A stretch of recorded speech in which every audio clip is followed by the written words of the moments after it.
Welcome to The Outlet, an OTG production.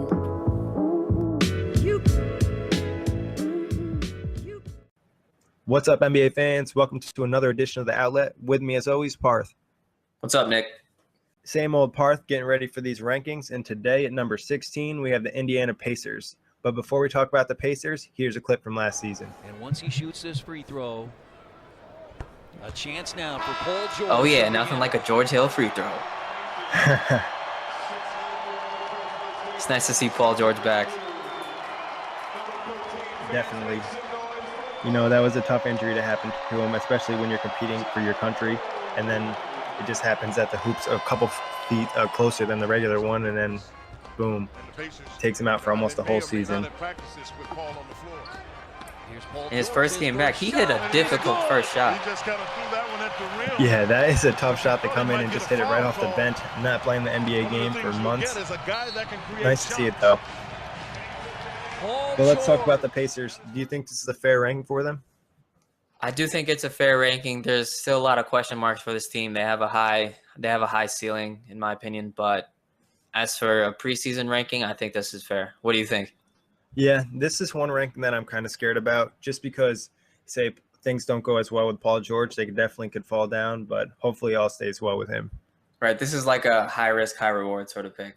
Exactly, because if they get superstar Paul George back and maybe Monte Ellis works out some of the moves they made this offseason, it could be a nice season for Pacer fans. And they're changing up their style. So now let's talk about some of the key returners. I know we mentioned Paul George, George Hill, CJ Miles, Stuckey.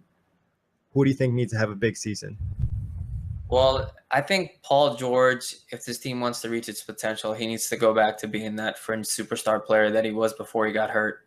But I'm gonna go with George Hill. There's been a lot of criticism about his point guard play. People saying he's a combo guard. He'd be better served off the bench as a sixth man.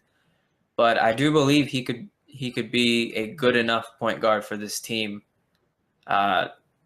for them to succeed. And he plays both ends well. He's a good defender. He's working on his three, which is improving. I think him just being able to run a team better and get guys into position where they need to be to succeed. I think that's his next step. But I think with him having a good season, I think the Indiana Pacers will as well. Yeah, George Hill really stepped up last year. Like you said, Pacer fans have hated him in the past. I know one of our writers, Corey Waldron, wasn't too happy with him at points. But last year he might have had his best season. He stepped up when Paul George was out, had some big games. I know he was a FanDuel favorite at times for me. And like you said, Paul George is going to need to come back and have a huge season. But before I talk about that, another thing I think that actually will help George Hill is the signing of Monte Ellis, just to kind of take some of the relief of ball duties off of his hands. So let's talk about the offseason moves. The Pacers kind of changed up their style. So they added Monte Ellis, Jordan Hill, Chase Budinger. They drafted Miles Turner, and they lost David West and Roy Hibbert. What moves do you like? I like adding Monte Ellis. They got him at a pretty good price. I think he, as a two guard, will definitely bring a lot more dynamic offensive ability to this team. The only concern I have is that I know George Hill isn't your prototypical point guard. He has a little bit of size, and he's a good defender. But Monte Ellis is definitely an undersized too. And so it'll be interesting to see if they have to cross-match on defense and how that's going to work. But offensively, it's a great addition, especially because it'll take some of the pressure, like you said, off George Hill, but it'll also take pressure off Paul George too in terms of scoring. God, Yeah, there's so many Georges and Hills on this team. It's ridiculous. And I also like the addition of Jordan Hill. I think he's much better suited for an up-tempo offense when compared to Roy Hibbert. So it's that, I mean, they didn't trade for each other, but they essentially swapped with the Lakers. I also like the drafting of Miles Turner. I think he has some nice potential, and he fits the new style that they're going to try to run. He came out like gangbusters in his first summer league game. Yeah, he had a huge game. I mean, it does. What moves do you not like? I know it hurts to lose David West because I just feel like he's the kind of veteran you want to have around, and he's really like a tough presence. Nobody in the NBA wants to mess with David West. As far as moves I don't like, I think losing C.J. Watson is tough. I like C.J. Watson off the bench. I know you aren't a fan of his, but I think he's a solid point guard off the bench to help run the team. Right now, it's just George Hill. Do you know who else they have at point guard? I know they drafted Joe Young, but he's more of a scorer than like a manager, like a game manager type.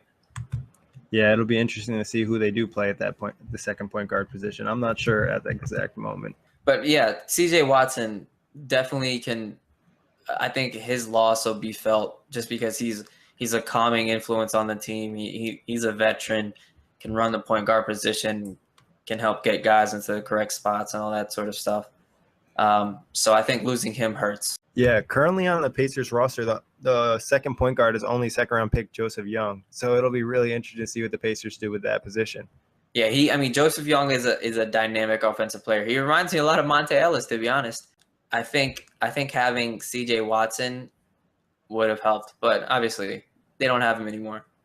Yeah, they're gonna really they could have struggles with the offense when something goes into half court. I know they're gonna try to play up and down, but that could be an issue when the season approaches. And George Hill dealt with injuries last season, so you never know. You might wish you would have kept TJ Watson. Exactly. I think George Hill's banged up quite a bit. So at least you lost TJ Watson. Maybe you need to go out there and get a veteran point guard just to have for safety. Right. Let's say, what's the X factor for the Pacers this season? Well, I think it's Paul George's health. Returning from a broken leg. He came back last season, played a couple of games, and then had a calf injury scare where he was kind of carried off the court. And so I think him returning to full health will definitely be the X factor for this team. And it's really interesting to see how these players get lower body injuries, and then when they come back, they immediately get that calf injury. Like you've seen it a ton. I know we're recording this right as the NFL season is about to begin, but you've seen a ton of players who have had lower limb injuries, and as they're coming back, they hurt their calf. Victor Cruz is a good example. Alshon Jeffrey, I think, hurt his calf too. So trying to bring a little NFL into this NBA podcast, but I don't understand how that works, but it's interesting. So hopefully he can return to full health and play like the superstar Paul George we all know. Exactly. I think that's a big thing. Like you said, that calf injury, hopefully he has no other injuries this season. Luckily, he pretty much had a full year to recover because he didn't play that much at the end of last season. Hopefully that'll help him. My X factor is going to be how this team adjusts to the new style. We've known the Pacers to be kind of a grit and grind kind of team that played a lot of defense. They had big bodies in the paint. Now they're going to play a lot of small ball up and down. There's been talk about Paul George playing a lot of minutes at the 4. So it'll be interesting to see how this team adapts. Yeah, last season they were actually really good on defense. They were, I think, top 10 in defensive rating, even though they weren't a great team. But now with Mr. Verticality, Roy Hibbert gone, it'll be interesting to see how their defense is affected by that. Yeah, it will. It'll be interesting to see who can really play. I know they have Mahimni, and then they drafted Miles Turner. So it'll be interesting to see who steps up at center for this team. Best case scenario for the Pacers. Everyone stays healthy and they make a good playoff push. I think they can definitely challenge for top 5 or 6. But it all really depends on Paul George. I know we have them ranked ahead of the Boston Celtics, even though Boston probably has just as good, if not a better roster, but they don't have a superstar like Paul George. So depending on how he does, I think this team's best case scenario is probably like a 6 seed. Yeah, best case, I would agree with that. Paul George comes back healthy. Monte Ellis fits in nicely. They adapt to the new style.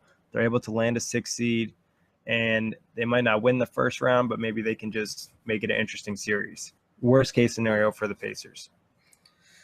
Paul George still has to deal with his injuries. I know we've mentioned him a ton, but that's how important he is to the Pacers. I think without him, it's a no-go, and this team will be right back where they were last year. So I think if he gets hurt, I think that's definitely their worst case scenario. They don't have any picks outgoing or picks incoming. Shout out to Real GM for that. But it's all based on his health. Yeah, worst case would be Paul George gets hurt and this team doesn't do well, and they probably miss the playoffs.